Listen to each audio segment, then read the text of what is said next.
तो आज हम लोग देखेंगे जो क्लास 11th में जो अभी मैं बेस एनसीईआरटी बुक ले रहा हूँ, बाकी कोई भी ले सकते हैं। तो 11th में जो चैप्टर 16 है प्रोबेबिलिटी है, उसको एक बार डिस्कस करेंगे। उसमें क्या क्या है, question you have to solve. आपको एग्जांपल सॉल्व करने हैं, एक्सरसाइज भी अगर टाइम है तो आप सॉल्व कीजिए, सो दैट सारे कॉन्सेप्ट रिवाइज हो जाएंगे, आपको प्रॉब्लम सॉल्विंग स्किल आपकी ठीक हो जाएगी जो 11th लेवल की है। और फिर अभी हम उसके बाद आज ये भी डिस्कस करेंगे कि 12th क्लास में जो चैप्टर 13 है, आई थिंक ये भी है प्रोबेबिलिटी, क्योंकि ये दोनों कनेक्टेड है। जहां पे ये चैप्टर कंप्लीट होता है उसके बाद ये वहीं से स्टार्ट होता है ना, तो ये कनेक्टेड है।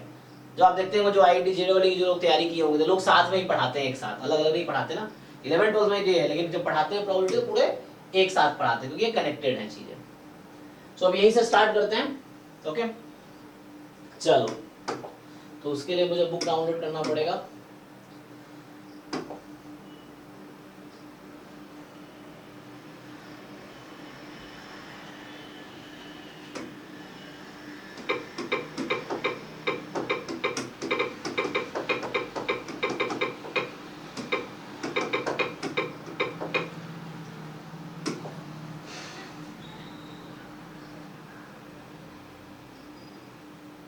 ठीक है, नहीं 14 16 में क्या हो रहा है?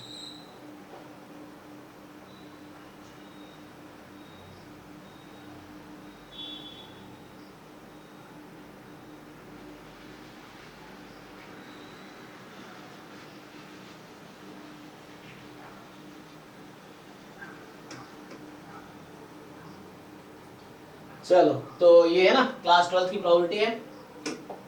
तो ये लोग सीधा पहले स्टार्ट करते हैं कहां से?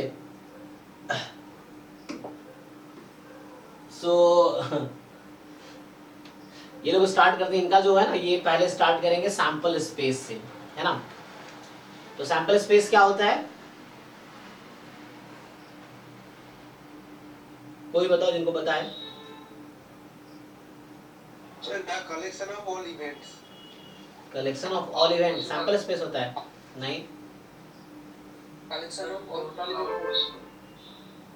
हाँ, collection of all outcomes. Event अलग चीज है ना, इवेंट इज डिफरेंट थिंग। एक तो होता है एक्सपेरिमेंट, जैसे कॉइन टॉस कर रहे हैं, डाइस को रोल कर रहे हैं, कार्ड ड्रॉ कर रहे हैं, है ना, बॉक्स से बॉल ड्रॉ कर रहे हैं, ये सब एक्सपेरिमेंट है, जिसको रैंडम एक्सपेरिमेंट बोलते हैं। सो रैंडम एक्सपेरिमेंट का भी डेफिनेशन है कि रैंडम एक्सपेरिमेंट वो एक्सपेरिमेंट है जिसमें एक से ज्यादा आउटकम होने चाहिए, और जो आउटकम्स है या जो एग्जैक्ट रिजल्ट आने वाला है एक्सपेरिमेंट के बाद, that you can not predict in advance. ये है, मतलब अनसर्टेनिटी थोड़ी रहेगी। सो वो एक्सपेरिमेंट रैंडम एक्सपेरिमेंट माना जाता है, डेफिनेशन है। फिर होता क्या, एक्सपेरिमेंट के जो भी पॉसिबल आउटकम्स हो सकते हैं उसका एक सेट बना लो। अब क्लास 11th एनसीईआरटी का पहला चैप्टर सेट है, जो कि आपको देखना है। उसमें कुछ खास नहीं है, यूनियन, इंटरसेक्शन, ये सब मुझे लगता है जानते होंगे आप लोग, तो मैंने, है ना, तो वो आप देख सकते हैं। तो जो आपके पास सैंपल स्पेस है वो एक सेट है, कलेक्शन भी सेट का ना, set is a well defined collection. So sample space is actually set. किसका सेट होगा? आउटकम्स का। आउटकम्स क्या होते हैं? जो एक्सपेरिमेंट का, है ना, रिजल्ट्स हो सकता है, possible results. So possible results of an experiment are outcomes. Simple, जो पॉसिबल रिजल्ट्स है वो आउटकम्स हैं, और आउटकम्स का कलेक्शन सेट सैंपल स्पेस है। अब जैसे इवेंट बोल रहा था, वो इवेंट बताओ, इवेंट क्या होता है? collection of sample spaces or possible outcomes of नहीं, सर कोई भी experiment. any subset of A of a sample space S is called an event। जी। सो इस लेवल पे अभी हमने बताया एक रैंडम एक्सपेरिमेंट है। रैंडम एक्सपेरिमेंट के जो आउटकम्स हैं उसका कलेक्शन सैंपल स्पेस है। सैंपल स्पेस का जो सबसेट्स हो सकते हैं is a sample space. So any subset of a sample space, sample space का कोई भी सबसेट ले लो, वो एक इवेंट है actually. So any subset of a sample space is event. ठीक है, तो मैथमेटिकल मीनिंग ये है इवेंट का। तो हम लोग प्रोबेबिलिटी किसके निकालते हैं, आप देखेंगे प्रोबेबिलिटी इवेंट की फाइंड करते हैं एक्चुअली। सो वही इसमें है कि अब किसी इवेंट की प्रोबेबिलिटी कैसे डिफाइन करते हैं इनिशियली। तो इनिशियली जो 11th क्लास में बुक है, देखो अब जो सैंपल स्पेस के आउटकम्स हैं वो जरूरी नहीं है कि सारे जो all outcomes are equally likely. So अगर सैंपल स्पेस के जितने भी आउटकम्स हैं if all are equally likely, then ये जो 11th क्लास का बता रहे हैं उस पे काम करता है। बट ये फॉर्मूला हमेशा वैलिड नहीं है। तो क्या होता है आप लोग जानते होंगे कि what is probability of an event E. Event E की प्रोबेबिलिटी क्या होती है, फॉर्मूला क्या होता है? Number of possible outcomes by total outcomes. जी, so number of favourable outcome to E upon total number of outcomes. So number of elements in E upon number of element in sample space. But क्या ये formula हमेशा valid है? Answer is no. सो ये formula हर जगह valid नहीं है। कहां valid नहीं है? तो मैं बताता हूं, आपको आगे बताऊंगा कि this is not always true. तो इम्पॉसिबल इवेंट के लिए वैलिड नहीं। नहीं नहीं, इम्पॉसिबल इवेंट अलग चीज है। क्या होता है कोई बताओ, इम्पॉसिबल इवेंट का क्या डेफिनेशन है?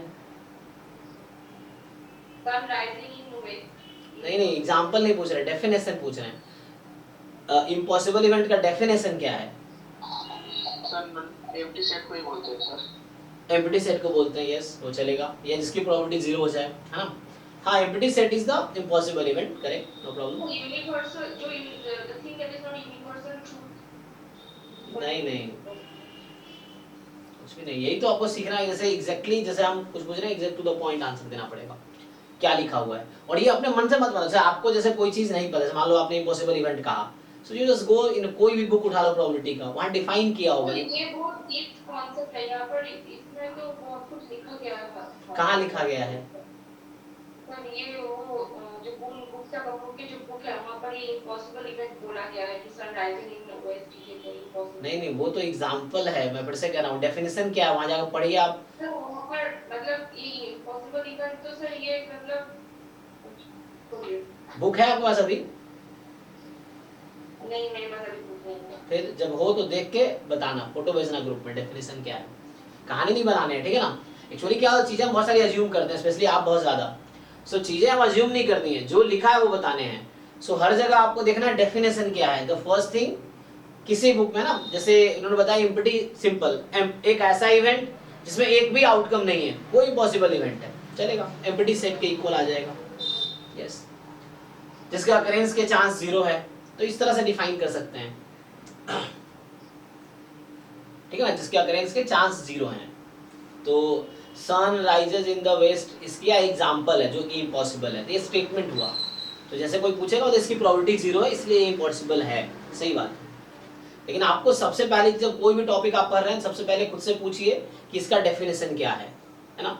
जैसे मैं अभी, चूंकि ये लोअर लेवल की बुक है, क्लास है ना 11th की बुक है, जैसे मैं आपसे पूछूं प्रोबेबिलिटी की डेफिनेशन क्या है, जो कोई नॉलेज पढ़ता है आप सिंपली पूछिए कि ये प्रोबेबिलिटी की डेफिनेशन क्या है। Definition is the first thing we must know about anything. Definition क्या है? इंट्रोडक्शन है किसी टॉपिक का, ये है। तो जैसे आपसे पूछूं प्रोबेबिलिटी क्या होता है, व्हाट इज प्रोबेबिलिटी, मतलब प्रोबेबिलिटी की डेफिनेशन क्या है, कोई बताओ। Chance of occurring a event। कहाँ लिखा हुआ है ये?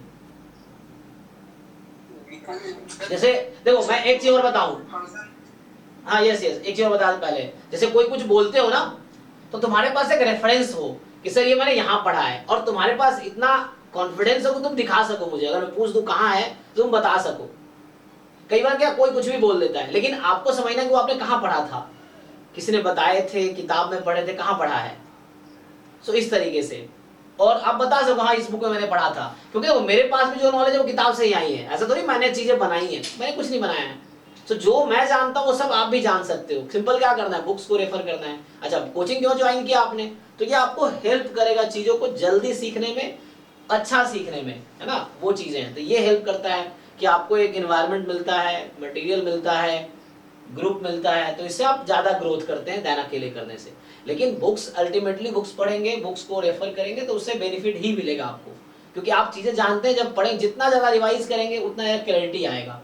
किसी बच्चे को नहीं कोई चीज पता क्यों है, क्योंकि उसने पढ़ा जरूर है कहीं ना कहीं, बट उसके दिमाग में नहीं है कि उसने बहुत बार नहीं पढ़ा है, बहुत बार रिवाइज नहीं किया है। अगर आप कोई चीज को बहुत बार रिवाइज करते हैं तो आप इजिली बता पाएंगे, ऐसे है ना, आंख बंद करके बता देंगे कि हाँ ये होता है।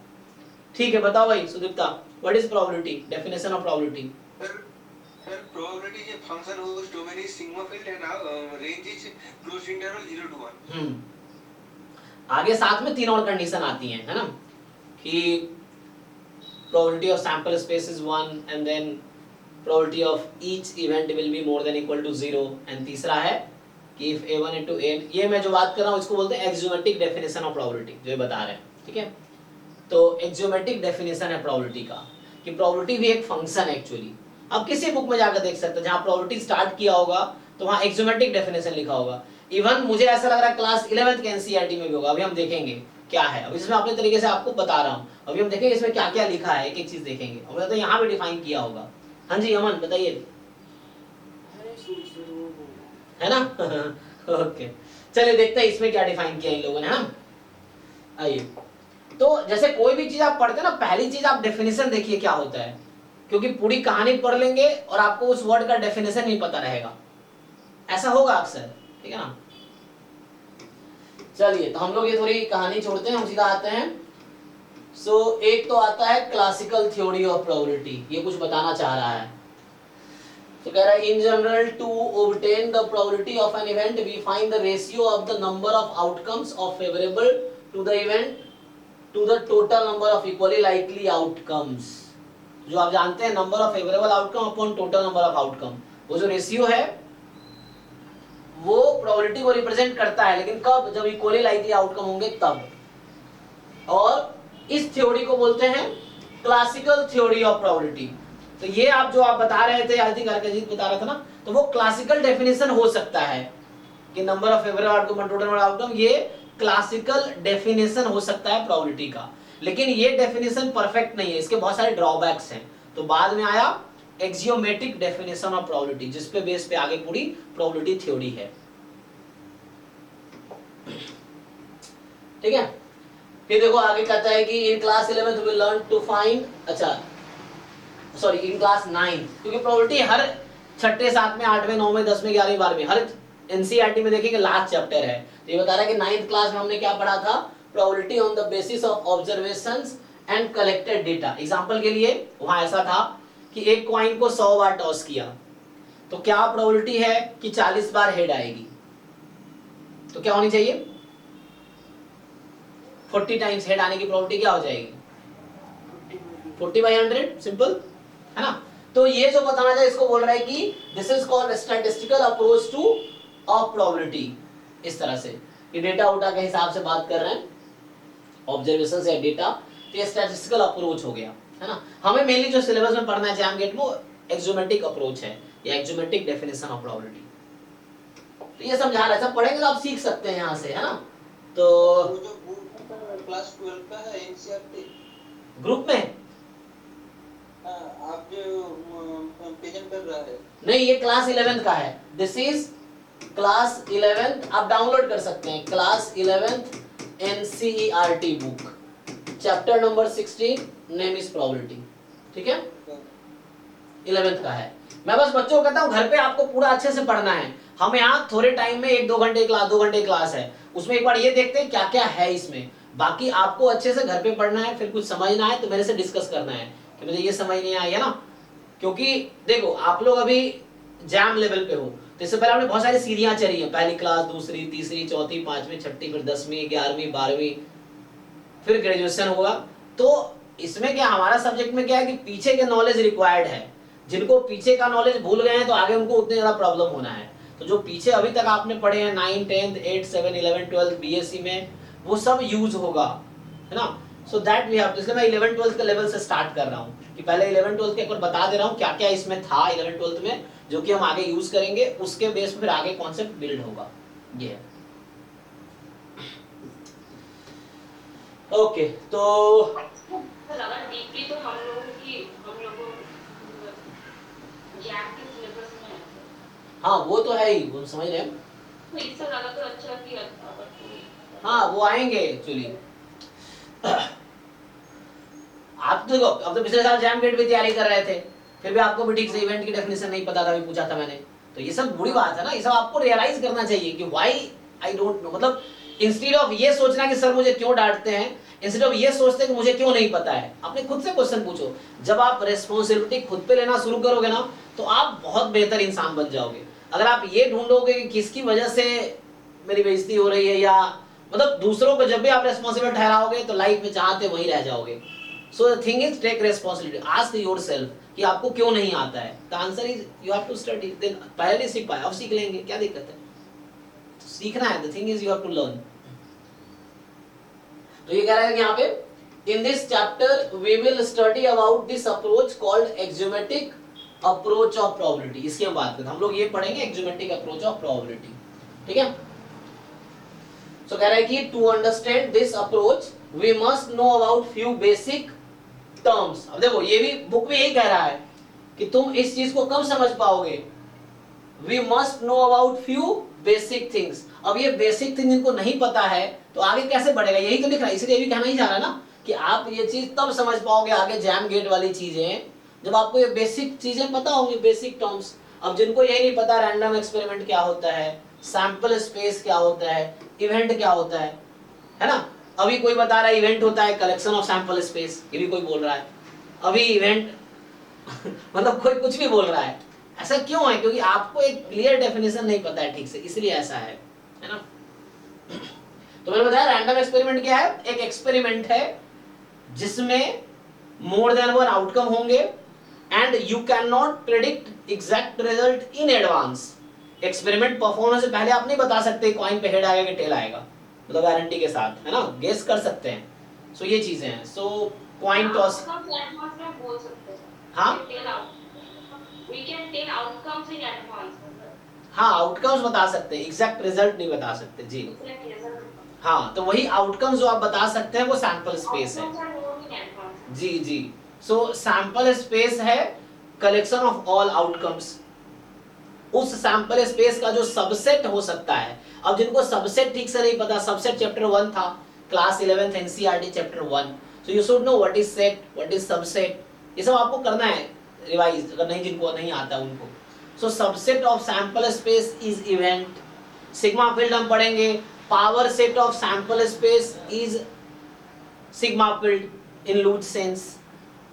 मतलब एक बच्चों को समझाना हो तो अभी सिंपल इस लेवल पे, हायर लेवल पे जाएंगे तो डेफिनेशन अलग है, बट जो पावर सेट होगा सैंपल स्पेस का वो एक सिग्मा फील्ड है इस तरह से। तो पावर सेट पता होना चाहिए क्या होता है। अब इनको पावर सेट नहीं पता है तो उनको कैसे पता चलेगा सिग्मा फील्ड में क्या लिख रहा हूँ। कोई बताओ आप में सही, what is the meaning of power set?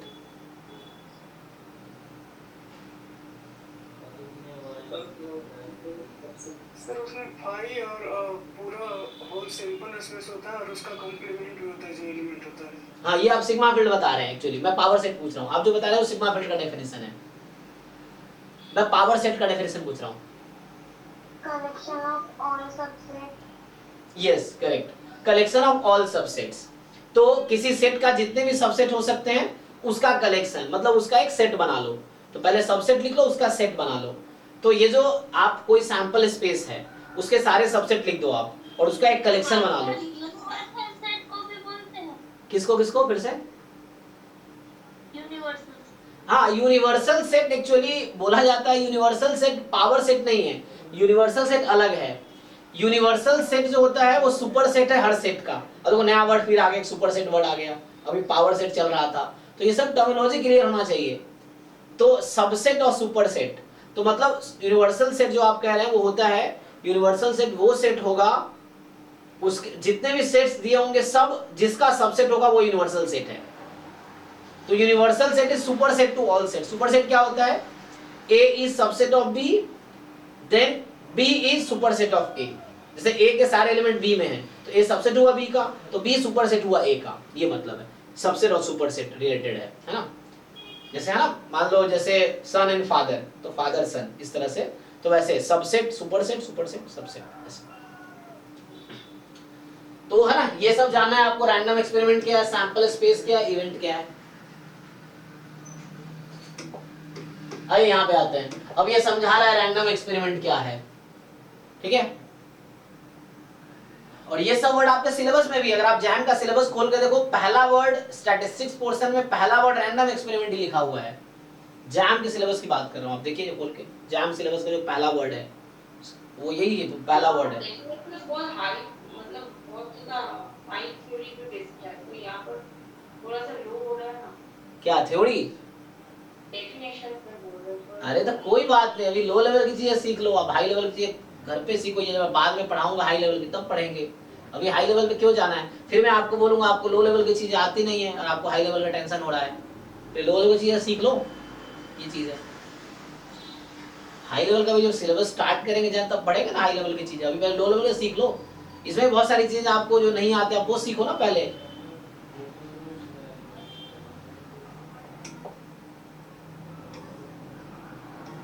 इसमें लो लेवल की चीजें हैं।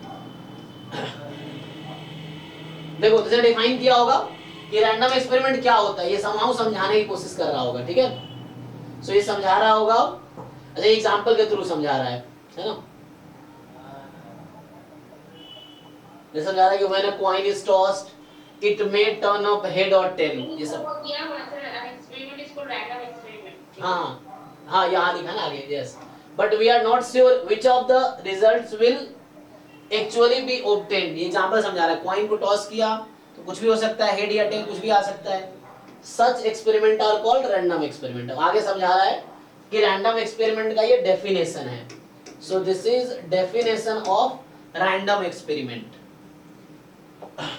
है ना। तो जब हम लोग 11th 12th में थे तो इतना ध्यान थोड़ी देते थे, सब छोड़ देते थे, अरे इसकी क्या, सीधा एग्जांपल सॉल्व करना शुरू करते थे, सीधा एक्सरसाइज करते थे 11th 12th में जब थे, क्योंकि वहां हमारा पर्पस क्वेश्चन सॉल्विंग था, एग्जाम का तैयारी था। अभी पर्पस है सीखना कि ये जो टर्मिनोलॉजीज हैं इसकी मीनिंग सीखना, इसका एप्लीकेशन सीखना, तो ये हमारा पर्पस अभी है। तो देखिए बोल रहा है an experiment is called random experiment if it satisfy the following to conditions. तो ये रैंडम एक्सपेरिमेंट का डेफिनेशन है। तो आपसे कोई पूछता है रैंडम एक्सपेरिमेंट क्या होता है, डेफिनेशन बताओ, तो आपको ये बताना पड़ेगा, और ये रट्टा नहीं मारना है, समझना है, ताकि अपने वर्ड्स में बता सके हम कि ये है जी। ये रट्टा वर्ड टू वर्ड रट्टा थोड़ी मारना है कि हाँ ये एकदम आंख बंद करके बता रहे हैं, हमें समझाना है सामने वाले को। सो इट हैज, एटलीस्ट खुद को समझाना है, मतलब ये कि डेफिनेशन ऐसा हो खुद को समझा सको तुम। So it has more than one possible outcome. कोई एक्सपेरिमेंट रैंडम एक्सपेरिमेंट होगा अगर उसमें एक से ज्यादा आउटकम होने चाहिए। It is not possible to predict the outcome in advance.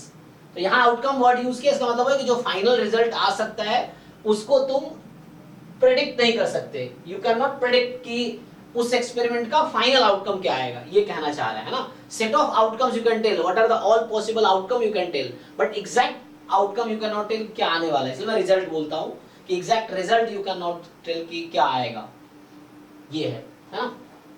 जैसे बोल रहा है कि है ना, कुछ एग्जांपल जैसे tossing a coin, throwing a die, drawing a card, these are some random experiment. आगे ये रैंडम एक्सपेरिमेंट डेफिनेशन था। अब यहाँ बताएगा आउटकम्स क्या होता है। तो जो रैंडम एक्सपेरिमेंट के पॉसिबिलिटीज हो सकते हैं वो आउटकम है ना। और फिर सैंपल स्पेस क्या है, ओके। तो कह रहा है पॉसिबल रिजल्ट, अच्छा यहाँ ये ऐसे यूज कर रहा है, और possible result of a random experiment is called outcome. तो ये ऐसे डिफाइन कर रहा है कि जो रिजल्ट हो सकता है वो आउटकम है। तो जितने पॉसिबल रिजल्ट्स हैं वो आउटकम्स हैं, ये चीज है। सो जो पॉसिबल रिजल्ट्स हैं वो क्या है, आउटकम है। ठीक है, ये एग्जांपल समझा रहा है आपको, ये जानते हैं आप थ्रोइंग अ डाई, तो सेट ऑफ आउटकम्स ये आ गया, और इसको क्या बोलते हैं हम लोग, sample space of the experiment. देखिए यहाँ डेफिनेशन लिखा है, देखो लिखा नहीं है डेफिनेशन है, लेकिन ये ऐसे ही समझा देता है। देखो यहाँ लिख दिया, ये डेफिनेशन आपका सैंपल स्पेस का है। क्या बोला है, the set of all possible outcomes of a random experiment is called the sample space associated with the experiment. तो ये डेफिनेशन है रैंडम एक्सपेरिमेंट का, जो इनिशियली मैंने पूछा था, कुछ लोगों ने सही बताया, कुछ लोगों ने गलत ही बताए, है ना। यहाँ को लिखा हुआ है कि the set of all possible outcomes of a random experiment is called the sample space associated with the experiment। ठीक है, तो जनरली यहाँ पे इस बुक में सैंपल स्पेस को S से डिनोट करेगा। इस बुक में हायर लेवल में हम लोग जाएंगे तो वहां ओमेगा से डिनोट करते हैं, सैंपल स्पेस को S से या ओमेगा से आप डिनोट कर सकते हैं। तो ये आपको समझाया अभी एक्सपेरिमेंट क्या होता है, आउटकम क्या होता है, सैंपल स्पेस क्या होता है। फिर उसमें कुछ एग्जांपल दे रहा है कि 2 कॉइन को टॉस किया तो बताओ क्या होगा सैंपल स्पेस। तो ये सब तो आप कर पाओगे, मुझे करवाने की जरूरत थोड़ी है, क्योंकि मैं 11 12 पढ़ा रहा हूँ कि मुझे बताना है कि 2 कॉइन को एक साथ टॉस किया तो सैंपल स्पेस होगा, दोनों हेड हो सकता है, एक हेड एक टेल, एक टेल एक हेड, टेल टेल हो सकता है। तो ऐसा तो है नहीं, है ना, ये है।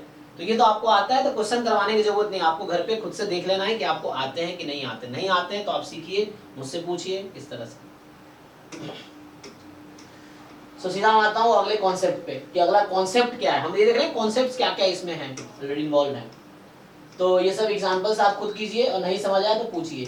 तो पहली एक्सरसाइज जो बेस्ड है मेनली सैंपल स्पेस पे बेस्ड है। आपसे पूछता है कि सैंपल स्पेस लिख के दिखाओ, तो ये एक्सपेरिमेंट दे रखा है, सब में आपसे पूछ रहे हैं कि सैंपल स्पेस लिख के दिखाओ।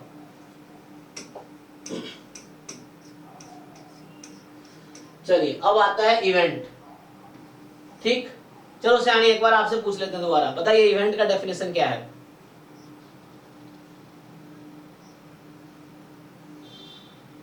कोशिश करो, अब पता तो है ना आपको, अभी तो बताया मैंने कितनी बार और लोगों ने बताया। Subset of the sample space. Yes, subset of a sample space, correct बताया आपने। तो ऐसे आपको याद ध्यान रखना है कि इवेंट का मतलब क्या है ना।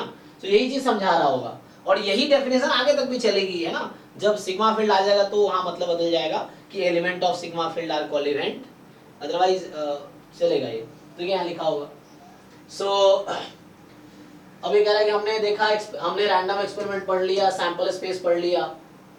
अब देखना है, अच्छा जो यूनिवर्सल सेट आप कह रहे थे ना, तो जो सेट थ्योरी में यूनिवर्सल सेट होती है तो प्रोबेबिलिटी थ्योरी में वही सैंपल स्पेस है। So sample space is like universal set. क्यों? क्योंकि जितने भी इवेंट होंगे सब सैंपल स्पेस का सबसेट होगा।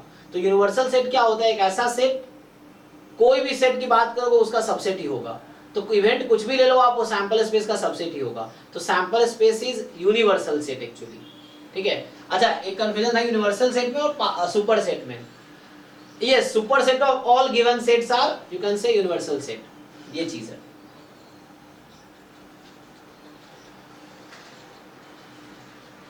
ओके, तो मैं सीधा आगे आता हूं। तो ये समझाना क्या चाह रहा है कि आपने एक कॉइन को 2 बार टॉस किया तो ये सैंपल स्पेस आएगा। एक कॉइन को 2 टाइम टॉस किया तो अभी बता रहे इवेंट, देखिए क्या है, ये इवेंट है, इसका सबसेट है एक्चुअली। ठीक है, so that you can see. So बोल रहा है कि we know that the set E is the subset, we know that the set E is the subset of the sample space S। जो set E है वो क्या है? Subset है सैंपल स्पेस S का, तो उसको हम इवेंट बोलेंगे। ठीक है,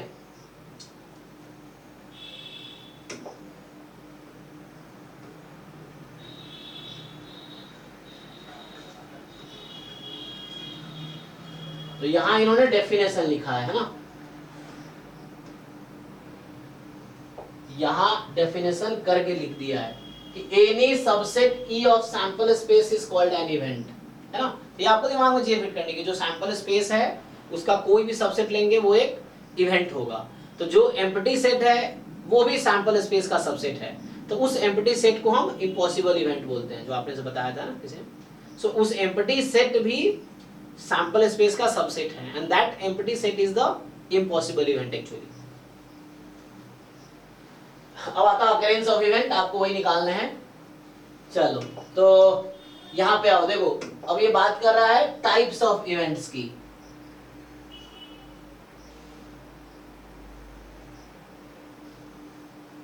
तो पहला इवेंट है इम्पॉसिबल इवेंट। क्या लिख रहा है? द एम्प्टी सेट, क्योंकि यहां तो इवेंट इसने डिफाइन किया any subset of sample space, तो empty set is the subset of sample space, so which will be called empty set and the sample space describes event, वो तो है ही। तो जो impossible event है वो empty set है और sure event क्या होगा? sample space। तो वैसे event जो sample space के equal आ जाए तो वो sure event है actually, तो वो क्या होगा? sure event होगा। so in fact phi is called an impossible event। जो empty set है वो इम्पॉसिबल इवेंट है। क्यों? क्योंकि एक ऐसा सेट इवेंट मतलब उसके अकरेंस के प्रोबेबिलिटी 0 है, मतलब उसमें एक भी आउटकम नहीं है, इसीलिए। और जो सैंपल स्पेस है, whole sample space is called sure event. तो पूछेगा श्योर इवेंट क्या है, तो वैसा इवेंट जिसमें जो सैंपल स्पेस के इक्वल आ जाए, और वैसा इवेंट जो एम्प्टी सेट के इक्वल आ जाए वो इम्पॉसिबल इवेंट है। तो वैसे ही इम्पॉसिबल इवेंट की प्रोबेबिलिटी 0 हो जाएगी और श्योर इवेंट की प्रोबेबिलिटी 1 हो जाएगी, क्योंकि श्योर है। क्योंकि आप जानते हैं ना कि प्रोबेबिलिटी ऑफ फाई जो है वो 0 है, तो इम्पॉसिबल इवेंट की प्रोबेबिलिटी 0 होती है।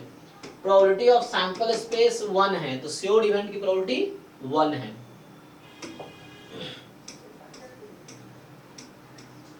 चलिए, तो हम लोग ये सब पढ़िए, आप देखिए जहाँ दिक्कत होगा। जैसे एग्जांपल के लिए मैं आपको बताऊं, बना सकते हैं एग्जांपल, ऐसा बहुत सारे बनाए। जैसे मान लो मैं कहा कि अ डाई इज थ्रोन और एक इवेंट में डिफाइन करूं कि द नंबर मोर देन 7, तो ये जो इवेंट है नंबर मोर देन 7, तो डाइस पे मोर देन 7 तो आ ही नहीं सकता, तो ये एम्प्टी सेट के इक्वल आ जाएगा, तो ये इम्पॉसिबल इवेंट हो जाएगा। वही मैं बोलूं कि a die is thrown and we get a number less than 7, तो जितने कोई भी आउटकम आ जाए लेस देन 7 ही होगा, तो इस इवेंट में पूरा सैंपल स्पेस के एलिमेंट आ जाएंगे, तो ये श्योर इवेंट हो जाएगा, है ना। ये सब एग्जांपल्स हैं। जैसे मैं बता रही थी कि sun rises in the west, impossible event, sun rises in the east, sure event, इस तरीके से। तो वो एग्जांपल है, डेफिनेशन नहीं, है ना, ध्यान रखना, डेफिनेशन एग्जांपल है वो।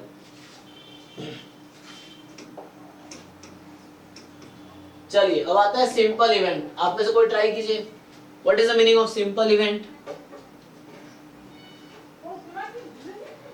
क्या होगा? सिंपल इवेंट या सिंगलटन इवेंट, एलिमेंट्री इवेंट भी इसका नाम है। सिंपल इवेंट ये इसी को बोलते हैं एलिमेंट्री इवेंट, है ना। ये वर्ड्स का बड़ा इंपॉर्टेंट है। जैसे एलिमेंट्री मैट्रिक्स आएगा, मैट्रिक्स थ्योरी में पढ़ेंगे हम लोग, तो वहाँ एलिमेंट्री मैट्रिक्स आएगा, तो वहाँ मीनिंग अलग है। यहाँ एलिमेंट्री इवेंट है, उसकी मीनिंग अलग है, सबकी मीनिंग अलग है। तो आपको समझना है किस कॉन्टेक्स्ट में बात हो रही है। तो यहाँ प्रोबेबिलिटी के कॉन्टेक्स्ट में बात हो रही है ना। तो सिंपल इवेंट का मतलब if an event has only one sample point in the sample, एक ऐसा इवेंट एक सेट है जिसमें एक ही एलिमेंट है, तो सिंगलटन सेट समझ लो। तो जब इवेंट एम्प्टी सेट के इक्वल आ जाए, इम्पॉसिबल इवेंट हो गया। जब इवेंट सैंपल स्पेस के इक्वल आ जाए, श्योर इवेंट हो गया। जब इवेंट सिंगलटन सेट होगा, singleton set, only one element, then we call it simple event और एलिमेंट्री इवेंट। ये डेफिनेशंस हैं, ठीक है ना। जैसे इस टाइप का ये बोल रहा है कि ये एक सिंपल इवेंट है, ये भी एक सिंपल इवेंट है। हाँ बोलो। Can we say if a event can't be breaking other sub events? Events, sub event. Can't break, we can break the event in other sub events. अच्छा, ब्रेक नहीं, okay. इसका एक सबसेट है ना, empty set होगा खाली subset, हाँ। लेकिन सिंगलटन सेट ठीक है, सिंगलटन सेट है, सिंगल पॉइंट है, so only one sample point, only one sample point मतलब singleton event.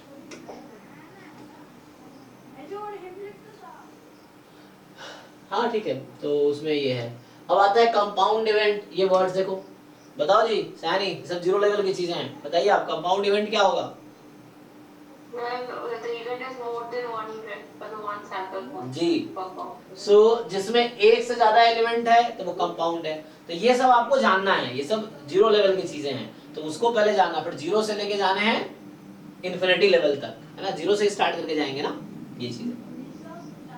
So if an event has more than one sample point, it is called compound event. जब exactly one element है तो वो simple था या elementary event था। empty set है तो impossible event है। sample space के इक्वल आ गया, sure event है।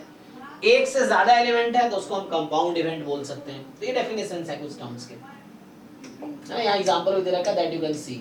अब algebra of events है। algebra मतलब क्या? union, intersection, difference। थोड़ा सा सेट थ्योरी में जाना पड़ेगा हमें, है ना। तो थोड़े सेट थ्योरी में जाना पड़ेगा। तो एक दिन ना चैप्टर 1 एक बार देख लेंगे, हाँ एक बार चैप्टर 1 देख लेंगे क्लास 11th का सेट थ्योरी, क्योंकि हमने सेट थ्योरी डिस्कस नहीं किया डिटेल में, ऐसे ही बता दिया होगा, बट बुक से एनसीईआरटी नहीं, क्लास में कर लेंगे। अभी चलो इसको कंटिन्यू करता हूँ। तो अभी बताए कॉम्प्लीमेंट्री इवेंट। कॉम्प्लीमेंट्री समझ आता है आपको? कॉम्प्लीमेंट, सिंपल, ए कॉम्प्लीमेंट, या ई एक इवेंट है तो ई कॉम्प्लीमेंट। तो ई में क्या है? ई कॉम्प्लीमेंट में क्या आएगा जो ई में नहीं है?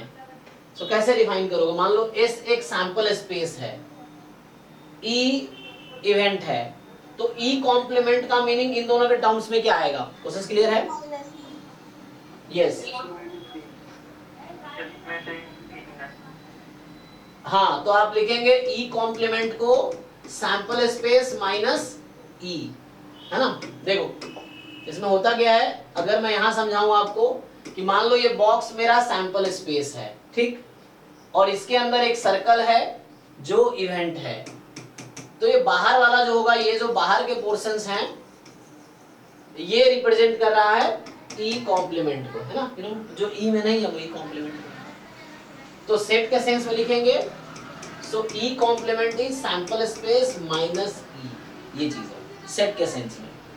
बाद में आएंगे कि number of element in E complement is equal to number of element in sample space minus number of element in E.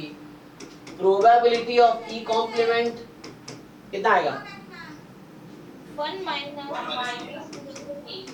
Minus probability of, ये सब बेसिक चीजें हैं जो यूज होंगी आगे, है ना।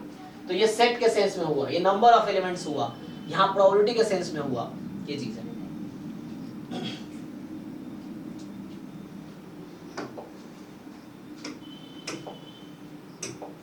चलिए, तो है ना, तो कॉम्प्लीमेंट्री इवेंट को नॉट ए भी बोलते हैं। अगर ए कोई इवेंट है, या ई कॉम्प्लीमेंट को नॉट ई बोल सकते हैं, है ना, नॉट ई बोलता है ना, ये अगर नहीं होगा तो मतलब उसका कॉम्प्लीमेंट पूछ रहा है, ये चीज है, तो दैट यू नो। नेक्स्ट आता है कॉम्प्लीमेंट्री के बाद, हाँ, ए और बी, जैसे एक ए बी दो इवेंट है, ए और बी का मैथमेटिकल मीनिंग क्या होगा? E of A union B।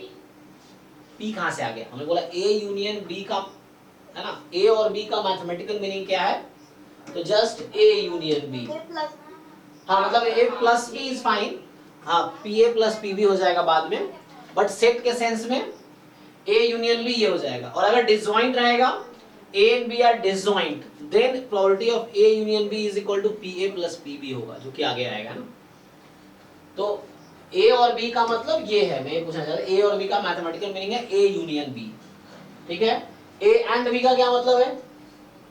A intersection B। ये ए इंटरसेक्शन बी, ठीक है ना। तो जहां ए एंड बी लिखा होता है, इंटरसेक्शन लिखा होता है, और काउंटिंग में इसी में हम प्रोडक्ट लेते हैं। काउंटिंग में जब ये होता है तो प्लस लेते हैं, जब काउंटिंग कर रहे होते हैं तो यहाँ प्लस लगाते हैं बीच में, काउंटिंग के सेंस में। प्रोबेबिलिटी के सेंस में प्लस होगा, अगर डिसजॉइंट होगा तो। सेट के सेंस में यूनियन रहेगा, ये चीज है, ठीक है ना। बाकी इंटरसेक्शन का डेफिनेशन आप जानते होंगे। इंटरसेक्शन में क्या आता है? वो एलिमेंट जो ए में भी हो एंड बी में भी हो। और यूनियन का डेफिनेशन देखो, यहाँ यूनियन लिखा होगा, ये यूनियन का डेफिनेशन। हाँ, तो वैसे एलिमेंट जो ए में हो या बी में हो या दोनों में हो, तो यहाँ और लिखा हुआ है, यहाँ पे एंड लिखा हुआ है। This is the major difference between union and intersection, है ना। अब आता है ए बट नॉट बी, इसका मैथमेटिकल मीनिंग क्या है? देखो यहाँ लिखा हुआ है, ए माइनस बी या ए इंटरसेक्शन बी कॉम्प्लीमेंट, है ना। सो जब आप क्वेश्चंस कर रहे होंगे, है ना, जैसे ये ए है, ये बी है, तो ये वाला पोर्शन तो इंटरसेक्शन का है, दैट यू नो। और जब आप ए यूनियन बी करेंगे तो ये ए यूनियन बी हो गया, ठीक है। सो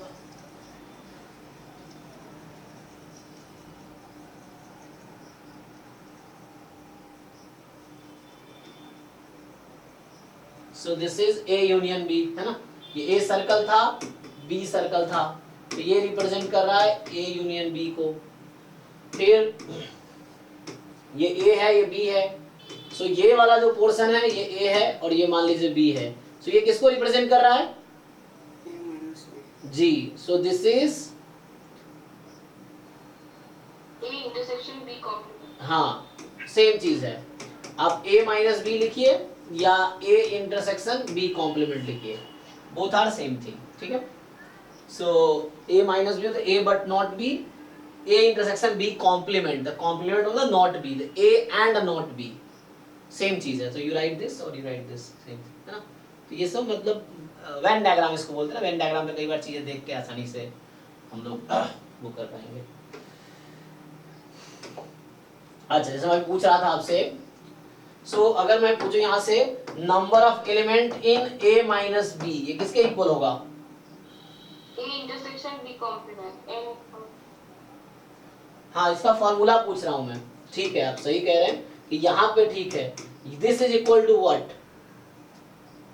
अच्छा N A minus N of A intersection B. जी, तो जब नंबर ऑफ एलिमेंट की बात हो रही है, सो हम लोग ए में से उस एलिमेंट को हटाएंगे जो इंटरसेक्शन में है, बी को नहीं घटाएंगे। बच्चा गलती क्या कर सकता है यहाँ पे, जैसे एन ए माइनस बी है तो उसको ऐसा लगेगा N A minus N B, ऐसा नहीं है, N A minus N A. यहाँ देख सकते हैं आप कि इसमें वो एलिमेंट है, ए के एलिमेंट में से उस पार्ट को हटाया गया जो इंटरसेक्शन में था, तो जस्ट इंटरसेक्शन को बाहर करना है। यही चीज प्रोबेबिलिटी में आ जाती है कि प्रोबेबिलिटी ऑफ यहाँ से आ जाएगी a minus B is equal to probability of a minus probability of a intersection b, क्योंकि इसमें कुछ खास नहीं है ना, you just divide by probability of sample space, तो उससे आ जाएगा आपका। ठीक है, this are basics that you know, बस मैं याद दिला रहा हूँ आप लोगों को। चलिए आगे बढ़ते हैं। सो questions you can do,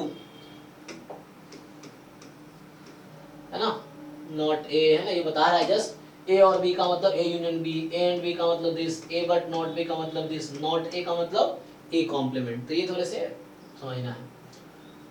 neither A nor be का मतलब क्या होगा बताओ? नाइदर ए नॉर बी, इसका मैथमेटिकल फॉर्म क्या होगा? A complement intersection B complement.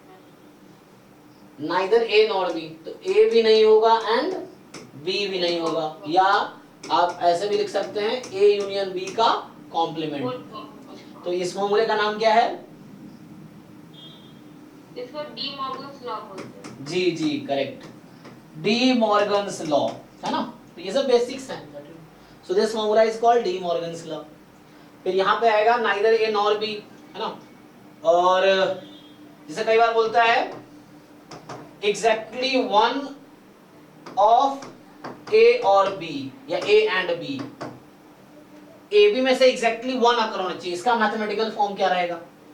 Exam में अक्सर पूछा जाता है कि मान लो ए इवेंट अकर होने की प्रोबेबिलिटी 2/3 है, बी के अकर होने की 3 समथिंग है, 4 है, इंटरसेक्शन की समथिंग है, यूनियन की समथिंग है, सब दे दिया। अब पूछ रहा है क्या प्रोबेबिलिटी है exactly one of them will occur, वही पूछ रहा हूं मैं, exactly one of them will occur. हाँ, A complement intersection B plus A complement intersection A intersection B complement. जी, तो सेट के सेंस में बात कर रहे हैं, तो सेट में ये मीनिंग रहेगा, करेक्ट। सो सेट के सेंस में ए अकर हो रहा है, यहाँ बी अकर हो रहा है, then A will not occur, और A will occur then B will not occur. हाँ, It will be आपको better. and लिए है सर। नहीं वो कोई दिक्कत नहीं है, ए बी में से कोई एक अगर होगा। इसको सर A till B भी कहते हैं ना, A minus B union B minus A. Yes yes yes, वो आप बता रहे हो, क्या बोलते हैं, उसका वर्ड बोला आपने? हाँ, एक नया वर्ड होता है, मैंने भूल गया क्या बोलते हैं उसे, कोई प्रोडक्ट बोलते हैं ना, difference, yes, symmetry difference. Symmetric difference. हाँ, सिमेट्रिक डिफरेंस, यस, तो ये सिमेट्रिक डिफरेंस है। हाँ, so you can also write it A union B minus A intersection B, या इसको आप और एक और तरीका है। अच्छा ये चला गया, एक मिनट आता हूँ यहाँ पे।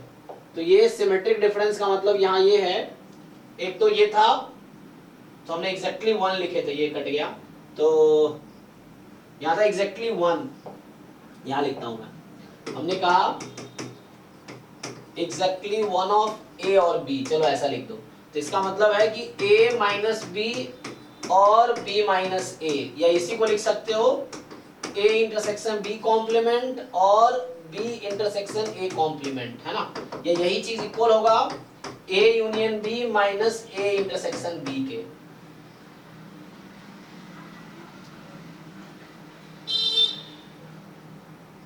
ठीक है, ये तीनों एक ही चीज है, तो सिर्फ एक अकर, एग्जैक्टली 1 अकर होने चाहिए। लास्ट पॉइंट थोड़ा सा समझ नहीं आया सर। हाँ, तो थोड़े से लिख के कोशिश करो क्यों इक्वल है, वेन डायग्राम बनाओ, समझ आएगा। ये डेफिनेशन है, इसको बोलते हैं symmetric difference of A and B. So अगर आप यहाँ से देखना चाहो तो आपको दिख जाएगा ए यूनियन बी क्या होता है। सो ए है और बी है, इन दोनों का यूनियन ले लो, तो पूरा मिक्स कर दो। सो ए बी दोनों को मिक्स कर दिया, उसमें से इंटरसेक्शन घटा दो, तो ये है symmetric difference, this part and this part, ये दोनों मिलके, इंटरसेक्शन नहीं आएगा खाली। सो अब आप वहां से देख सकते हो तीनों सेम ही है, यहां से दिख जाएगा आपको।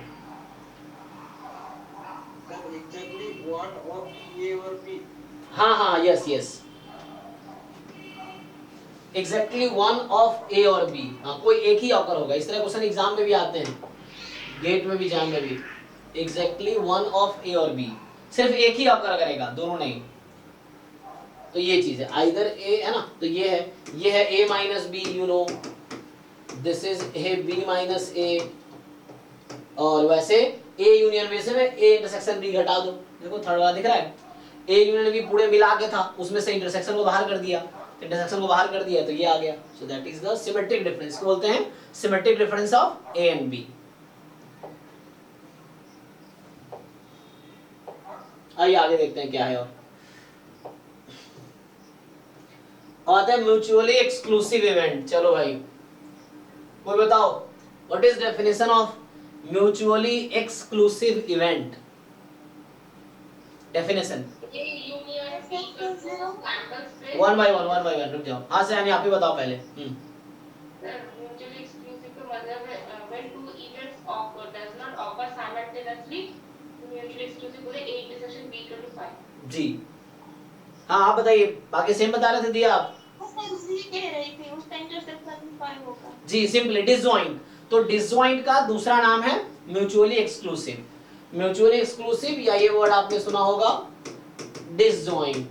तो म्यूचुअली एक्सक्लूसिव और डिसजॉइंट सेम है कि दो इवेंट है और उसमें कुछ भी कॉमन नहीं है, इन दोनों में कुछ भी कॉमन नहीं है, तो वो म्यूचुअली एक्सक्लूसिव मतलब डिसजॉइंट है। पेयर वाइज डिसजॉइंट आगे आएगा, म्यूचुअली डिसजॉइंट आगे आएगा। तो अभी इन एक्सपेरिमेंट एग्जांपल समझा रहा है ना, तो डेफिनेशन आगे लिखा होगा, यहाँ लिखा हुआ है कि two events A and B are called mutually exclusive event if the occurrence of any one of the exclude the occurrence of the other event, that is if they cannot occur simultaneously, है ना। in this case the set A and B are disjoint, ठीक है ना, तो disjoint है actually.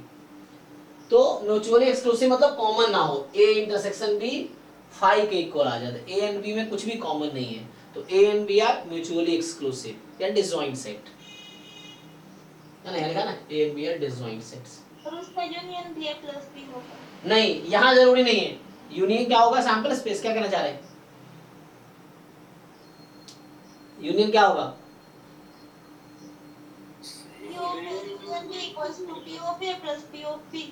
अच्छा, P of, हाँ yes yes correct, हाँ तो वो होगा जब डिसजॉइंट रहेगा तो वो तो आगे आएगा। यस, अगर A और B डिसजॉइंट है then PA union B can be written as PA plus PB। हाँ, सो अगर A B म्यूचुअली एक्सक्लूसिव है देन यू कैन राइट कि A यूनियन B की जो प्रोबेबिलिटी है वो PA प्लस PB हो जाएगी अगर डिसजॉइंट है तो, क्योंकि इंटरसेक्शन की प्रोबेबिलिटी 0 हो जाएगी इसीलिए।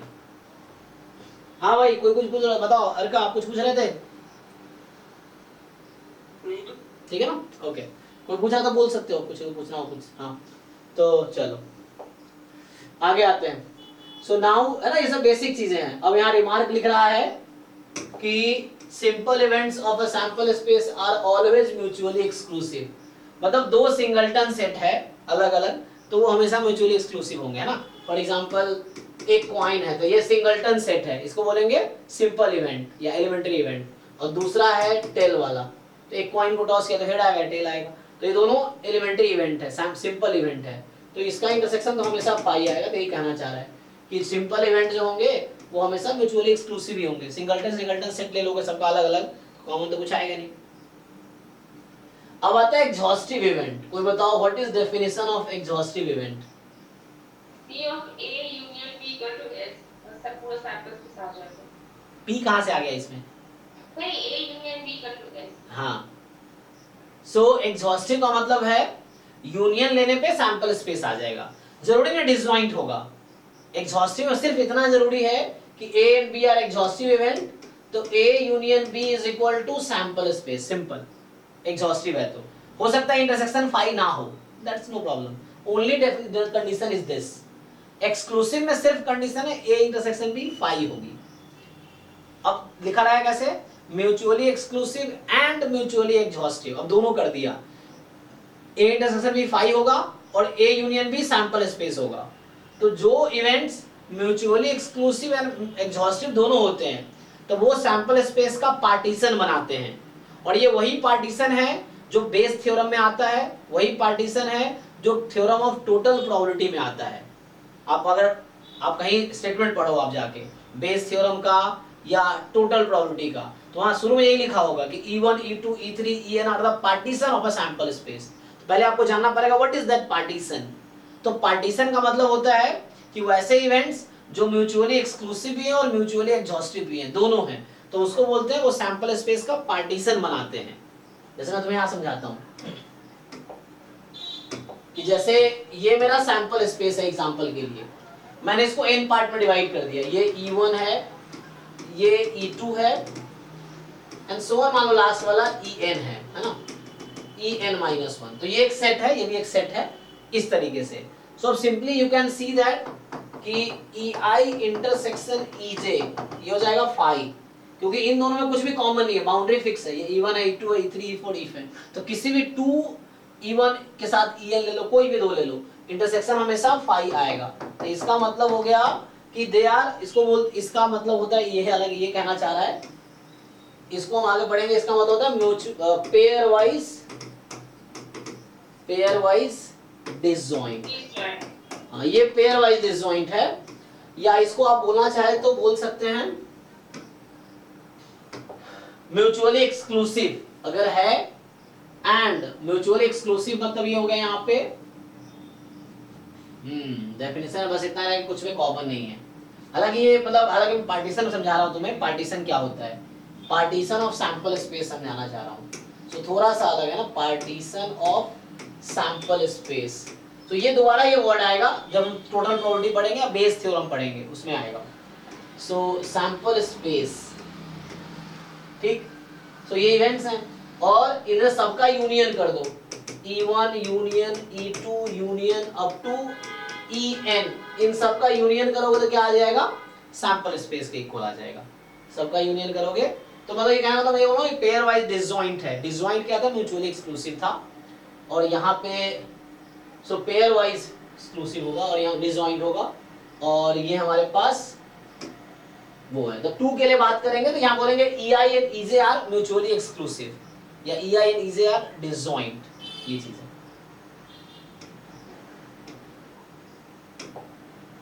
सो मैं यहाँ तो वापस आता हूँ। तो एग्जॉस्टिव समझ आया, एग्जॉस्टिव में क्या लिख रखा है इन्होंने कि events ABC are called exhaustive event.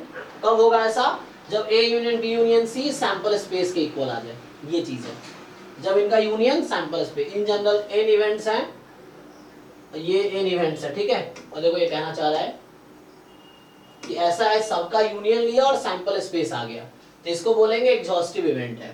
तो एग्जॉस्टिव मतलब जितने भी इवेंट है सबका यूनियन सैंपल स्पेस के इक्वल आ जाए, तो वो एग्जॉस्टिव होगा, ठीक है।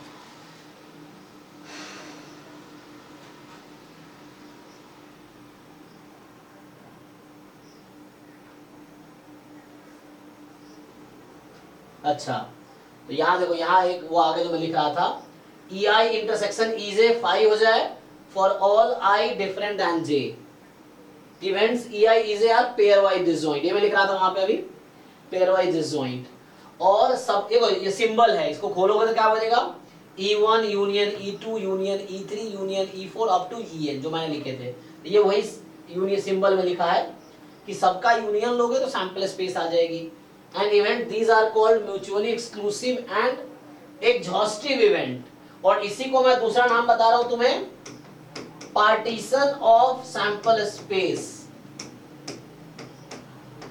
और यही चीज लिखा होता है, तुम जाके कहीं भी बुक में खोल के देखो जहां बेस थ्योरम लिखा हुआ है। बेस थ्योरम बहुत इंपॉर्टेंट प्रॉपर्टी है ना, या बायस थ्योरम, जो भी जैसे पढ़ते हो तुम, बेस थ्योरम, बायस थ्योरम, या थ्योरम ऑफ टोटल प्रोबेबिलिटी, तो उसका ये अजम्पशन होता है। This is the assumption of Bayes theorem and total probability, कि जो आप E1 E2 En वहां लिख रहे होते हो, they are actually partition of sample space. And partition means mutually exclusive and exhaustive दोनों हैं, म्यूचुअली एक्सक्लूसिव भी है एंड एग्जॉस्टिव भी है, ये चीज है,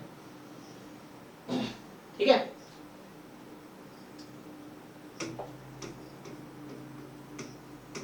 अब ये एग्जांपल्स आ गया, यू ट्राई टू सॉल्व, और नहीं समझ आया तो पूछो, ये है। तो ये इस पे बेस्ड है 6.2 सॉरी 16.2।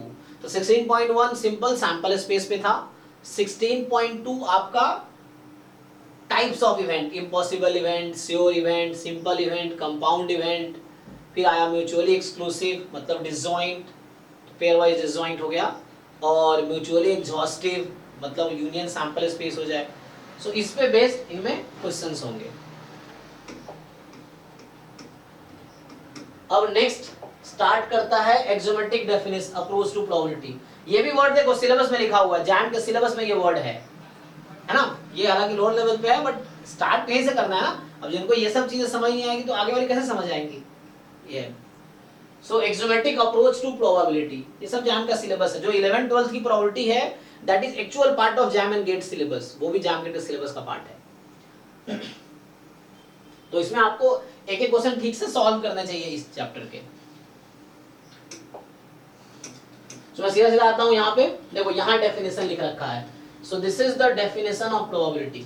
देखो तो क्या कह रहा है, late S be the sample space of a random experiment, the probability P is a real valued function। अब मुझे कोई याद दिलाओ, what is the meaning of real valued function?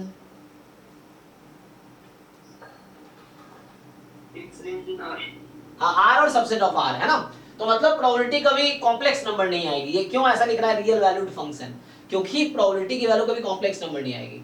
तो प्रोबेबिलिटी का जो रेंज होगा that will be real number और सबसेट ऑफ रियल नंबर। तो ये बता रखा है whose domain is the power set of S। देखो जो मैं तुम्हें समझा रहा था पावर, इसी को मैं आगे जब अगले लेवल पे जाऊंगा तो यहाँ लिखूंगा सिग्मा फील्ड। और सिग्मा फील्ड पे जैम 2024 में एक क्वेश्चन भी आया है डायरेक्टली कि कौन सा सिग्मा फील्ड है पहचानो। सो ये एक एग्जांपल है, this is not sigma field always, ये एक एग्जांपल सिग्मा फील्ड का पर्टिकुलर केस है। तो जब हम कुछ नहीं है हमारे पास तो सिग्मा फील्ड ये है। हालांकि इसके अलावा भी बहुत सारे सिग्मा फील्ड हो सकते हैं, बट अभी ये चूंकि 11th क्लास के बच्चों को पढ़ा रहा है ये, सो चूंकि 11th क्लास के बच्चों को जब पढ़ा रहा है तो वो सिग्मा फील्ड नहीं बताना चाह रहा है। लेकिन हम लोग जब पढ़ेंगे प्रोबेबिलिटी तो हम पहले सिग्मा फील्ड पढ़ेंगे फिर प्रोबेबिलिटी पढ़ेंगे। सो this is just a special case of sigma field, the one of the sigma field, there are many sigma field, this is the one of the sigma field, ठीक है। सो ये हम पढ़ेंगे आगे, sigma field या sigma algebra भी इसको बोल सकते हो तुम, अलजेब्रा भी बोलते हैं कई बार।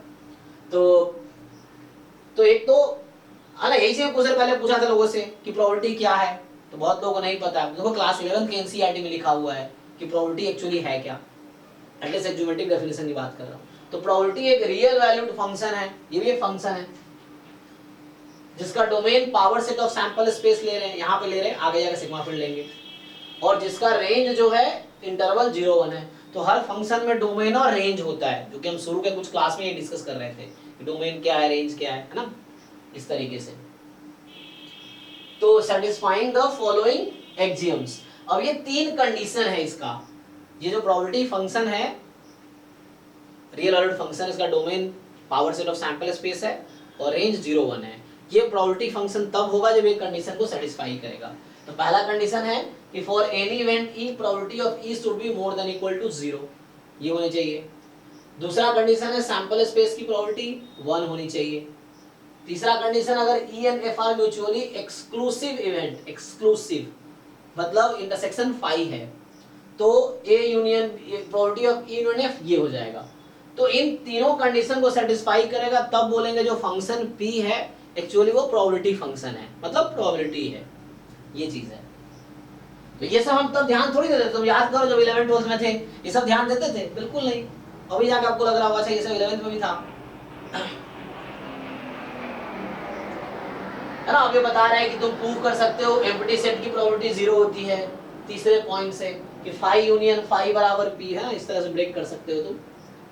ये कह रहा है कि एनीवे ये सब कुछ एग्जांपल जो समझाना चाह रहा, छोड़ो अब आगे आता हूँ, ठीक है। तो कोई पूछे प्रोबेबिलिटी क्या है, एग्जमेटिक डेफिनेशन आपको ये बताने हैं कि प्रोबेबिलिटी एक फंक्शन है जिसका डोमेन है सिग्मा फील्ड होता है, लेकिन यहाँ पे power set of sample space domain है, सैंपल स्पेस नहीं, power set of sample space. और पावर सेट क्या है, सेट ऑफ ऑल सबसेट्स ये है, और रेंज 0-1 है आपका इंटरवल। देखिए एग्जांपल समझा रहा है आपको कि मान लो S कोई सैंपल स्पेस है, उसके अंदर n आउटकम्स हैं, ये सैंपल स्पेस है, n आउटकम्स हैं। So it follows from the axiomatic definition of probability that कि ईच की प्रोबेबिलिटी 0 1 के बीच होगी, सही बात है। सबके प्रोबेबिलिटी को ऐड करेंगे तो 1 आएगी। और कोई एक इवेंट है, एक कोई भी इवेंट है, इसमें हो सकता है 4 एलिमेंट इसके आए हो, तो उन चारों एलिमेंट का इंडिविजुअल प्रोबेबिलिटी ऐड करनी है, इंडिविजुअल प्रोबेबिलिटी ऐड करनी है। क्या लिखा है? समेशन प्रोबेबिलिटी ऑफ ओमेगा आई, हालांकि ओमेगा है, probability of omega I from जो भी होगा, आई फ्रॉम 1 to जहां तक जितना रहेगा उतना ही ये है, omega I belongs to A, ये चीज है।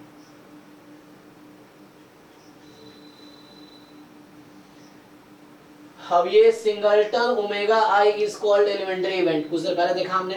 अब क्या बोल रहा है? तो ये ऐसे लिखो या ऐसे लिखो, सेम चीज है। मतलब प्रोबेबिलिटी ऑफ इवेंट ओमेगा आई ऐसे भी लिख सकते हो, या सिर्फ प्रोबेबिलिटी ऑफ ओमेगा आई लिखोगे तब भी मतलब वही है ना? कह रहा है मतलब दोनों का सेम ही रहेगा। ये है, ये सब चीजें यहाँ बता रखी है, आप देख सकते हो। अब आगे एग्जांपल से स्टार्ट कर लिया इन्होंने जी। This topic, the last property 3, you give me an example. Yes, yes. This property, this or this one. This. Okay. Jैसे for example, let's take a question. Okay. So a die is rolled. This is the experiment. Fine. So sample space is 1, 2, 3 up to 6. So this is the sample space. I defined one event E. Okay. So assume it like omega 1, omega 2, omega 3, omega 4, omega 5, omega 6. Okay. So you can think it like this: omega 1, omega 2 up to omega 6. And now E I take even number is obtained. ठीक, outcome जो even number है। So what do you think, what are the elements in E? Yes, so 2 4 6, so E contains 2 4 6, so that is omega 2, omega 4, omega 6. ठीक है, so now it is omega 2, omega 4, omega 6. See what they wanted to write, जो book में लिखा था third point, वो ये कह रहा है कि when you find probability of E में 3 एलिमेंट है, तो you will write it like हाँ, तो इसका मतलब ये probability at omega 2, probability at omega 4, probability at omega 6, ये बोलना चाह रहा है। In short, I can write it like कि probability of ओमेगा आई, जहाँ पे नहीं 1 to 6 कैसे, यहाँ पे क्या है 2 4 6 2 4 6, हाँ। So omega I belongs to E, ऐसा समझो जो बुक ने लिखा था। Is it clear Tanmay? हाँ, so this is a summation, so you need to add probability at each point and further we can solve. मैं तो बस बता रहा हूँ क्या मतलब है ना। So since they are equally likely, each has equal probability of occurrence, so this will have 1 by 6, this will have 1 by 6, this will have probability 1 by 6, so in all it will be 3 by 6, that is 1 by 2. Okay, so now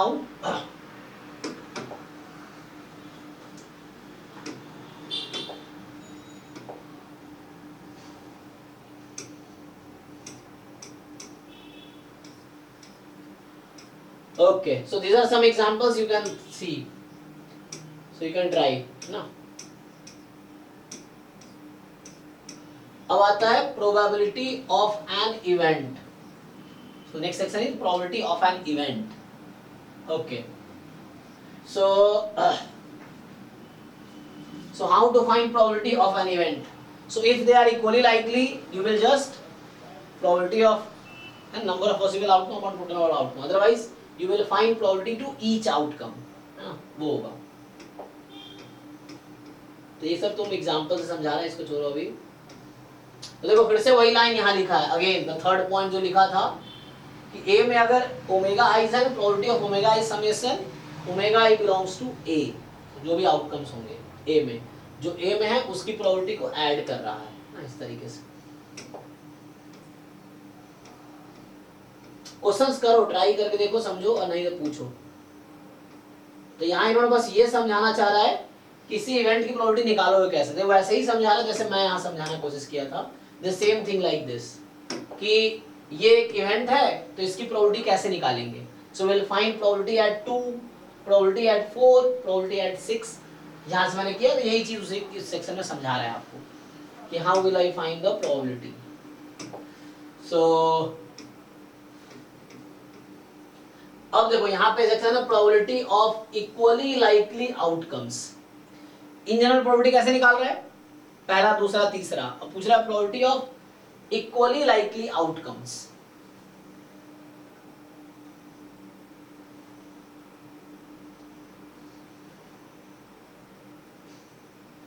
हाँ, तो ये समझा रहा है देखो कि sample space में आपके पास n एलिमेंट है, there are n elements, and assume सबकी प्रोबेबिलिटी इक्वल है, अकरेंस होने की इक्वल प्रोबेबिलिटी है। देन ईच की प्रोबेबिलिटी हो जाएगी 1/n, जैसे समझा रहे, प्रूव कर रहा उसी चीज को कि सबकी प्रोबेबिलिटी इक्वल है, 1 है, तो p की वैल्यू आ गई 1/n, मतलब ईच की प्रोबेबिलिटी 1/n हो गई। ठीक है, मतलब ये कि probability at omega i is 1/n for all i, चाहे i आप कुछ भी ले लो, 1 2 3 अप टू n। तो अगर इक्वली लाइकली आउटकम है तो यहाँ क्या होगा, late S be a sample space, E be the event such that NS is n, NS का मतलब होगा number of element in S is n and number of element in the E is m, तो m are the favorable outcomes to event E।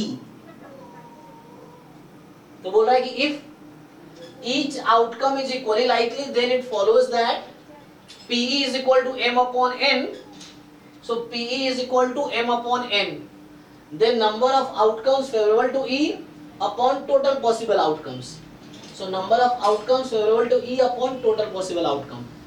so ये formula कब लगाओगे आप, ये formula कब लगाओगे,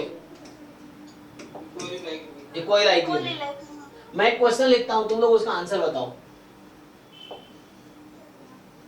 और यहाँ ज्यादातर बच्चे गलत करेंगे। चलो चेक करते हैं कितने लोगों को ठीक ठाक आता है। क्वेश्चन है कि a coin is tossed just once, ठीक है, एक कॉइन को सिर्फ एक बार टॉस किया गया। If it shows head, toss it again, एक बार टॉस किया, टॉस इट अगेन, और स्टॉप हो गया गेम वहां पे, ठीक है, एंड स्टॉप। और मतलब समझना मैं कहना क्या चाह रहा हूं, एक कॉइन को टॉस किया, अगर हेड आया तो एक बार फिर उसी को टॉस कर लो, और अगर टेल आ गया, और इफ फर्स्ट कॉइन जो शो किया था ना, और मान लो if it shows tail then roll a die.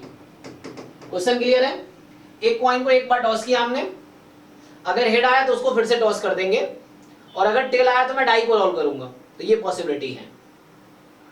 तो क्वेश्चन इज, पहले तो मुझे कोई सैंपल स्पेस बताओ जिसको ये समझ आ रहा है, what is the sample space here. Sir head tail, tail 1 tail 2, ऐसे, हाँ, टेल 1 टेल 2 एंड जाता रहेगा, टेल 6 तक होगा। ठीक, चलो अब ये मैं एक इवेंट लेता हूं E, that event is HH, T1। So बताओ मुझे what is the probability of event E।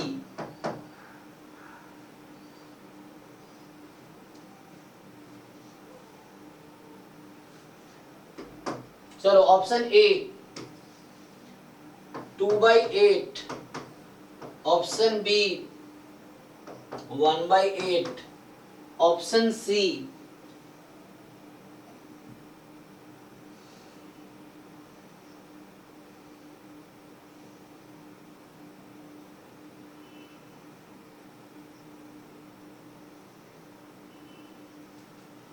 1/4 and 1/3। बताओ। अच्छा 2/8 तो 1/4 ही हो गया ना, तो इसको मैं थोड़ा सा चेंज कर देता हूँ 1/2।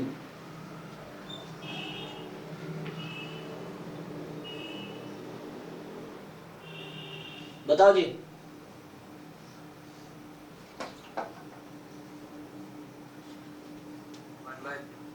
1/3। सर 1/4। चलो एक का सी आया, एक का डी आया। Okay 1/3 sir.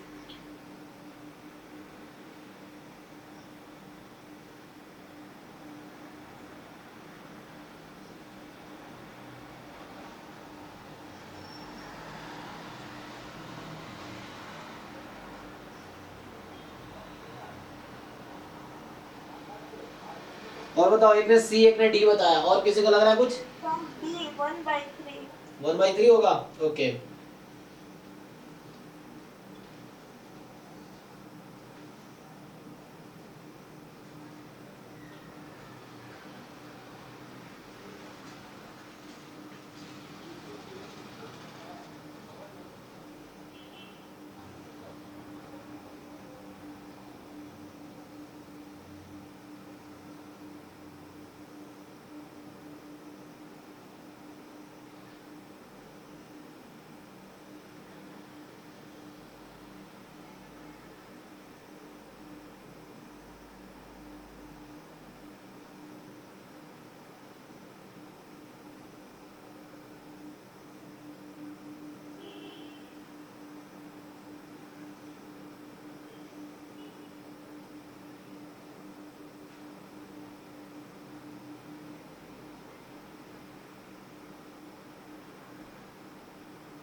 One by three.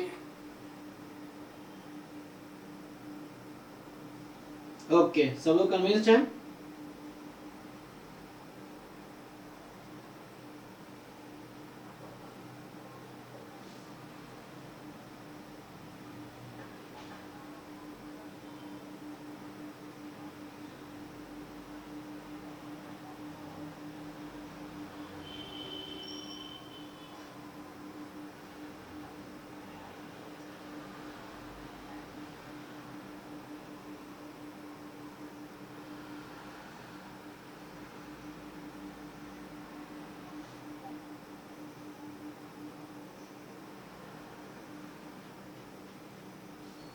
चलो, तो बस हमने सही बताया आंसर ऐसे।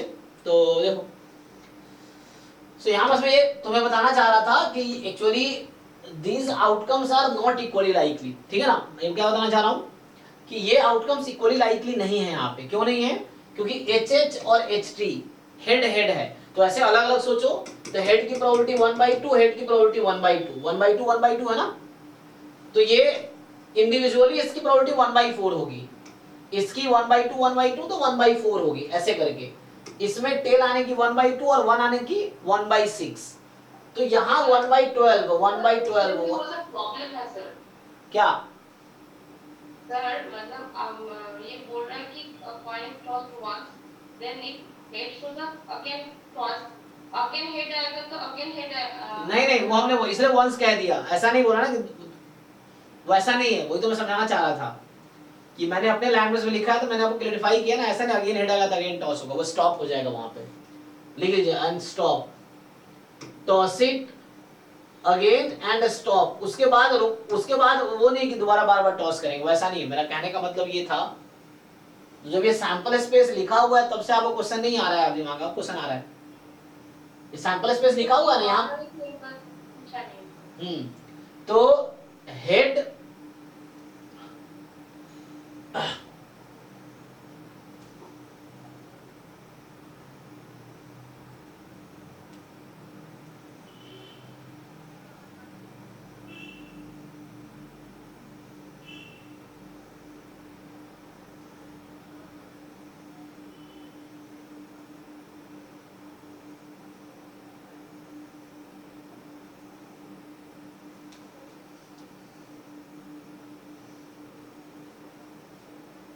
समझा ना?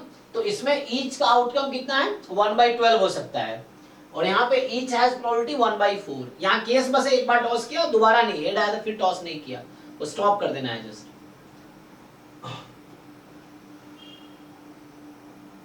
तो ये मेरा, गेम थोड़ा सा अरे मैं डिफाइन कर रहा हूँ गेम, तो मैं बता रहा हूँ आपको ये मतलब है, अपनी मर्जी से क्यों आप अज्यूम कर रहे हो, क्वेश्चन मैंने लिखा है ना, तो मैं आपको बता दिया कि मतलब ये है, तो अपनी तरीके से क्यों आप घुमा रहे हो, घुमा लो फिर, उसमें क्या है। मैं क्वेश्चन मैं लिखा हूँ तो मैं बता रहा हूँ जानना क्या चाह रहा हूँ, इसलिए मैं यहाँ सिखाना कुछ और चाह रहा हूँ, आप क्वेश्चन को कहीं और खींच के ले यार, जो मेरा पॉइंट ही नहीं है, मैं सिखाना कुछ और चाह रहा हूँ। आपका आंसर क्या है इस क्वेश्चन में? सर मुझे आया ही नहीं। तो आएगा भी नहीं कभी, क्योंकि आपका ध्यान उस पर नहीं जो पूछा गया है, आपका ध्यान कहीं और है।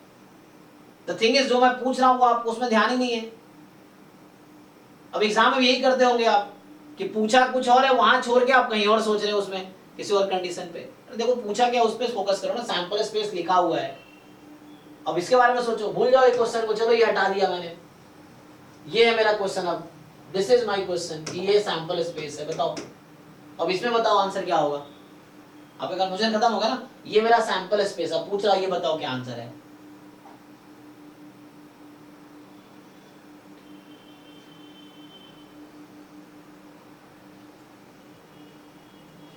तो ये बताना, मैं समझाने, यहाँ मेरा क्वेश्चन लिखने का पर्पस क्या है, पर्पस बस ये बताना चलो हर आउटकम इक्वली लाइकली नहीं है, सबकी प्रोबेबिलिटी सेम नहीं है। तो इसका आंसर, अगर कोई बच्चा सोचता है कि ये दो आउटकम लिखे हुए हैं, ये एक ये है और एक ये है, सो 2 आउट ऑफ 8, तो वो गलत होगा। मैं ये कहना चाह रहा हूँ, क्यों गलत होगा, क्योंकि इक्वली लाइकली नहीं है। तो जब आप लगाते हो number of favourable outcome upon total number of outcome, हाँ जी जी, समझ में आया कहना क्या चाह रहा हूँ। तो इक्वली लाइकली नहीं है, that's why number of favourable outcome upon total number of outcome नहीं होगा यहाँ पे, ठीक है ना।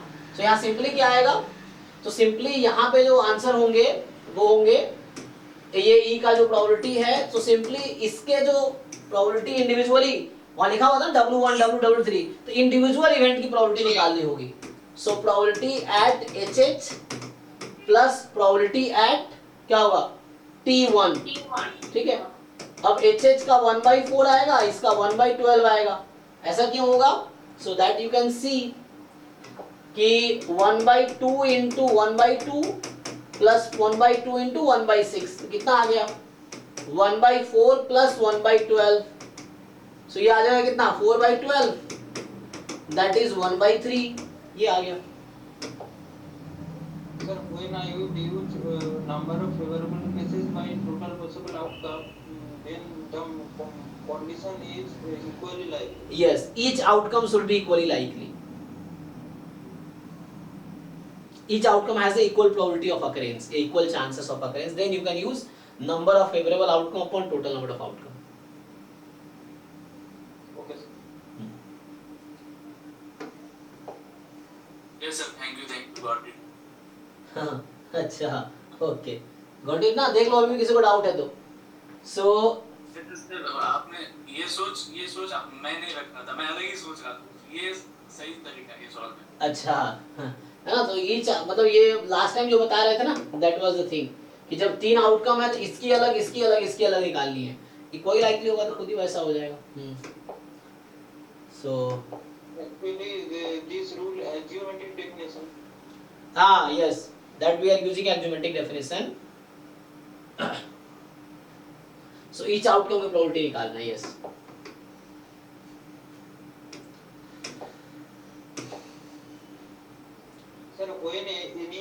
Sir, when anyone said to me the definition of probability, then I said Axiomatic definition, yes.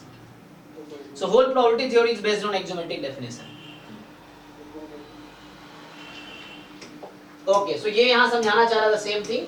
तो ये फॉर्मूला तब यूज होगा जब इक्वली लाइकली, जैसे एग्जांपल के लिए when we toss a die, like when we throw a die, so 6 possible outcomes are there, 3 even 3 odd, so what is probability of getting even number, there are 3 even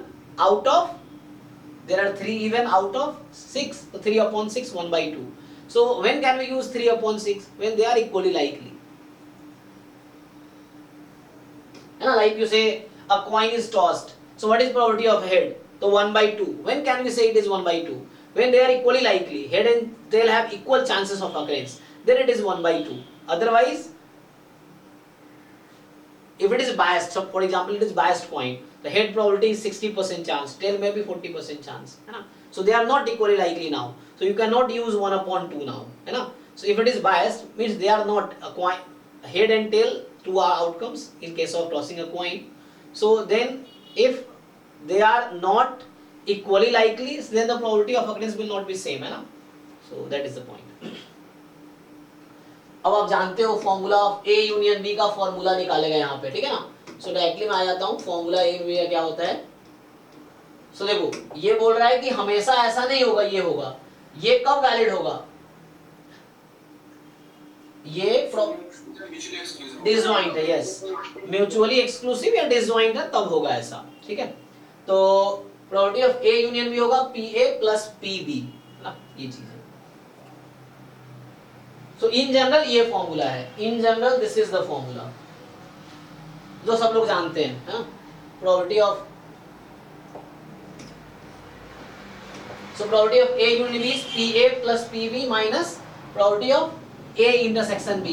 When A intersection B is 5, then probability of A union B is PA plus PB. ये आ जाएगा. Okay.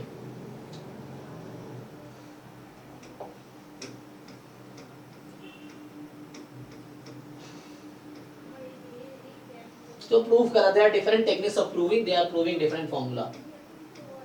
So अलग अलग तरीके से prove कर रहा है ये आपको बताया था अभी. This is A minus B, B minus A intersection B, ठीक है? So not A, है ना? The probability of not A.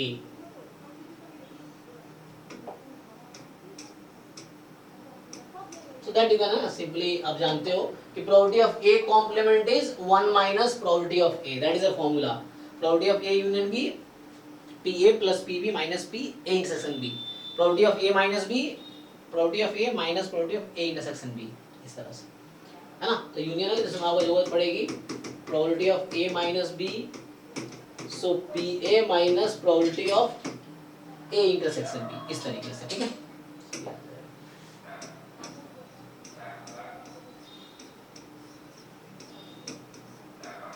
सो ये सब क्वेश्चंस है that you can try to learn, और यहाँ ये चैप्टर कंप्लीट हो जाता है, खत्म हो जाता है.